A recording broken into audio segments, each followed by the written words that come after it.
Dr. Stephen Donoghue. I'm a consultant dermatologist. I work at Eastern Suburbs Dermatology in Bondi Junction, and I also work in Northern Sydney Dermatology in Northbridge. So we know that the sun in a short term will tan the skin, so it causes pigmentation. Sun exposure causes fine lines. Over a long period of time it causes redness and ruddiness of the skin, and also textural change with leathering and solar elastosis, which is that kind of yellow nodularity of the skin that occurs over time. So sunscreen is really important in Australia. I think the most effective thing we can do to prevent skin cancer is to wear sunscreen. What's important to note is that 2 out of 3 Australians by the age of 70 will develop a skin cancer, so it's a fairly significant risk. In 2019, I think 16,000 cases of melanoma were diagnosed, and if we break that down, that equates to about 1 every 30 minutes. Our lifetime risk as Australians of developing melanoma is about 1 in 20. Beyond reducing the risk of skin cancer, sunscreen is the most effective anti-aging tool we have. So sunscreen is important for preventing fine lines, wrinkling and textural change of the skin long term.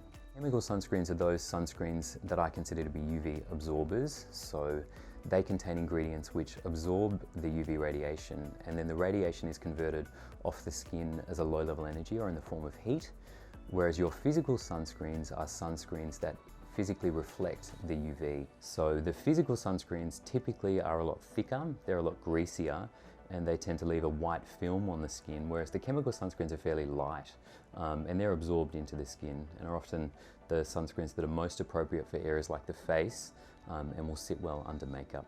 So oil-free sunscreen is typically in a gel base or in a light cream base.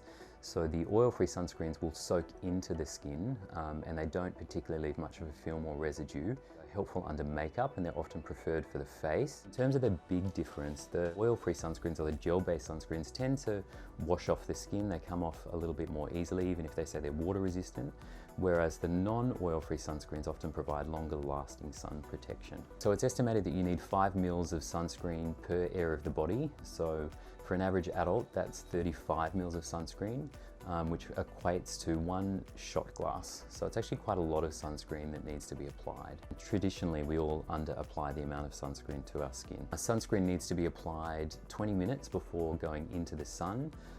It takes about 20 to 30 minutes for sunscreen to be absorbed into that top layer of skin. So if you go out in the sun and then apply your sunscreen, you've got about 20 to 30 minutes of UV radiation before you're sun protected. What's also important is reapplying the sunscreen every 2 hours. Depending on the type of sunscreen will depend on how often you need to reapply. If you're exercising and sweating and swimming, you need to reapply after performing those activities.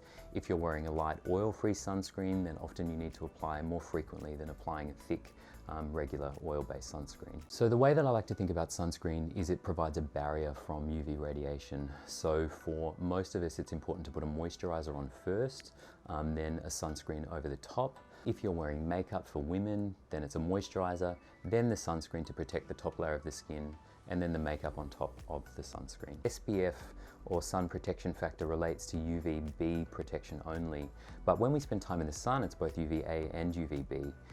UVA is fairly consistent all year round and causes aging of the skin and skin cancer. So the higher the SPF, the more the UV protection. If a makeup contains SPF 15 or 30, then often it doesn't have adequate UVA protection. So really important for individuals to check their products. My personal recommendation is that unless the makeup is an SPF 50, you should be wearing a sunscreen underneath. If your makeup contains an SPF and you plan on spending time with direct UV sun exposure, then you do need to be either applying a sunscreen underneath the makeup or reapplying every 2 hours. There's lots of different types of sunscreen available on the market, and I know it's hard for consumers to choose which ones to use. My personal preference is to use products by La Roche-Posay. They contain a wide range of tinted sunscreens, oil-based sunscreens, oil-free sunscreens, and there's a choice for all skin types. What's important is to choose a sunscreen that works for you. You know, I've got lots of patients who find that they react to certain sunscreens, so it's a matter of finding something that's got a high SPF, so SPF 50, that your skin tolerates, and obviously needing to reapply frequently.